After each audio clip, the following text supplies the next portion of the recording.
Have you ever wondered when in the real world we would use exponents and powers? Well, you're right if you said they're used to represent very large and very small numbers. But where do we come across such numbers? If we were to study any branch of science, be it physics, chemistry, or biology, we will come across a lot of such numbers. Like the mass of the sun, the diameter of a pollen grain, the number of atoms in a human body, the thickness of a sheet of paper, the size of a virus, and the age of the earth. As you can see, there are some large numbers and some very small numbers.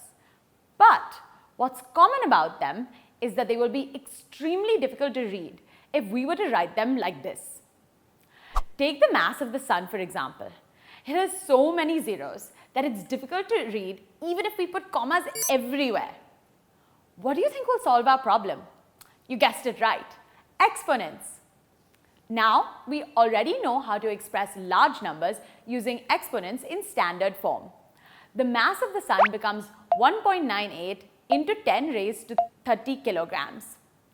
This standard form is also called the scientific notation and is used so that it's easier to both compare and use such numbers in computations. But wait, what about the small numbers like the size of a virus and the diameter of a pollen grain? How do we express those in standard form? A number in scientific notation consists of two parts. The first part is a number from 1 to 10 and the other is the exponent of 10. In the case of very small numbers, the exponent of 10 is a negative number. Let's take an example. Bumblebee bat, the smallest species of bat and the world's smallest mammal, are usually 0.029 meters long. How do we express their length using scientific notation? The first step is to move the decimal point to the right to create a number from 1 to 10. Here, we can make the number 2.9 by moving the decimal by 2 places.